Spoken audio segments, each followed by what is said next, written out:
لله نحمده ونستعينه ونستغفره ونعوذ بالله من شرور أنفسنا ومن سيئات أعمالنا من يهده الله فلا مضل له ومن يضلل فلا هادي له وأشهد أن لا إله إلا الله وحده لا شريك له وأشهد أن محمدا عبده ورسوله يا أيها الذين آمنوا اتقوا الله حق تقاته ولا تموتن إلا وأنتم مسلمون يا أيها الناس اتقوا ربكم الذي خلقكم من نفس واحدة وخلق منها زوجها وبث منهما رجالا كثيرا ونساء واتقوا الله الذي تساءلون به والأرحام إن الله كان عليكم رقيبا يا أيها الذين آمنوا اتقوا الله وقولوا قولا سديدا يصلح لكم أعمالكم ويغفر لكم ذنوبكم ومن يطع الله ورسوله فقد فاز فوزا عظيما أما بعد فإن أصدق الحديث كتاب الله وأحسن الهدي هدي محمد صلى الله عليه وسلم وشر الأمور محدثاتها وكل محدثة بدعة وكل بدعة ضلالة وكل ضلالة في النار. Last week, alhamdulillah, we completed the commentary of the hadith of Abu Huraira about Fath Makkah. So today, inshallah, we'll move on to the next hadith, which is the hadith of Abdullah ibn Zayd ibn Asim radiallahu anhu. أن رسول الله صلى الله عليه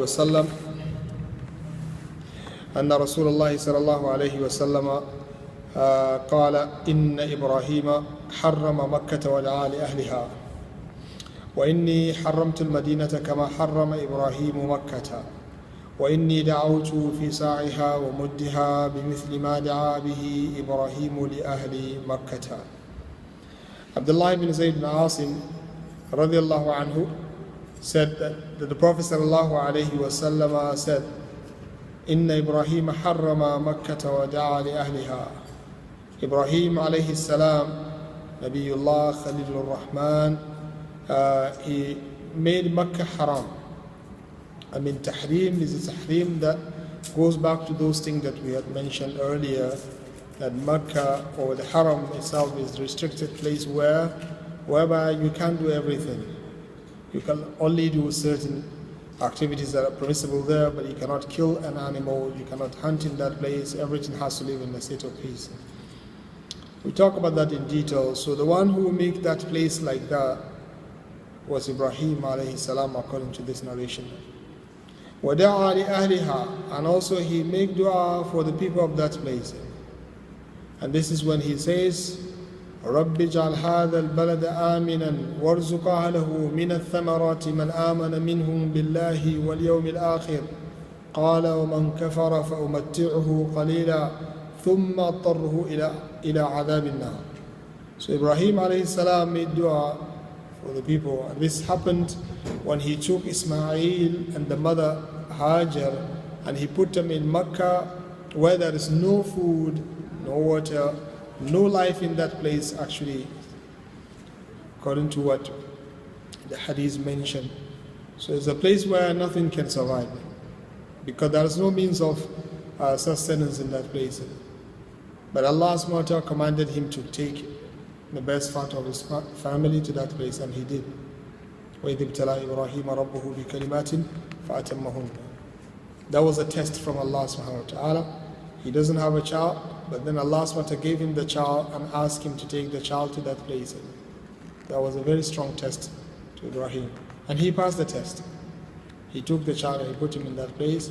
So the wife was following Ibrahim. She was asking, where are you going? Where are you going? How can you leave us in this place? So Ibrahim kept quiet, because it's very, very, very big testing. Until the time Allah subhanahu wa ta'ala inspired her to say what he can give an answer for that. And she said, Allahu amaraka bihada?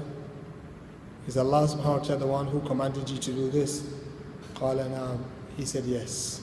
She said, Idhan la yudhayyana. I believe that Allah subhanahu wa ta'ala will never neglect us.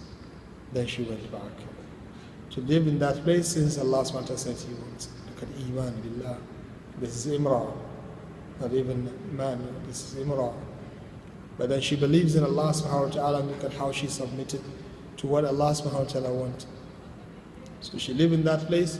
When Ibrahim left them to a place where they can't see him, this is when he stopped and made that long dua. He made long dua. Then Allah subhanahu wa ta'ala to put barakah in the place and the people of the place. رب إني أسكنت من ذريتي بواد غير ذي زرع عند بيتك المحرم ربنا ليقيموا الصلاة فاجعل أفئدة من الناس تهوي إليهم وارزقهم من الثمرات لعلهم يشكرون. So he made that dua for them and Allah subhanahu wa ta'ala accepted. They get the blessing of that dua. Allah subhanahu wa ta'ala says in Surah Al-Qasas وَقَالُوا إِن نَتَّبِعِ الْهُدَى مَعَكَ نُتَخَطَّفْ مِنْ أَرْضِنَا. Allah subhanahu wa ta'ala says أَوَلَمْ نُمَكِّنْ لَهُمْ حَرَمًا آمِنًا يُجْبَى إِلَيْهِ ثَمَرَاتُ كُلِّ شَيْءٍ رِزْقًا مِنْ لَدُنَّا وَلَكِنَّ أَكْثَرَهُمْ لَا يَعْلَمُونَ. Didn't they have the haram, a place which is sacred place, and everyone is valuing that place, and the most important place on the face of the earth, according to the Arabs in particular. So the place is respected. And yujuba ilayhi thamaratu kulli shay. The fruit of all kinds of trees is brought to that place. So that's a blessing from Allah subhanahu wa ta'ala bisababi da'wati hadha ar-rajul salih. Because of the dua of Ibrahim alayhi salam, Allah subhanahu wa ta'ala gave them that. So they were living in that place until the time the Jurhum came and Ismail became big. He married from them, and the Kaaba was built, and the place became a place that is occupied by the people.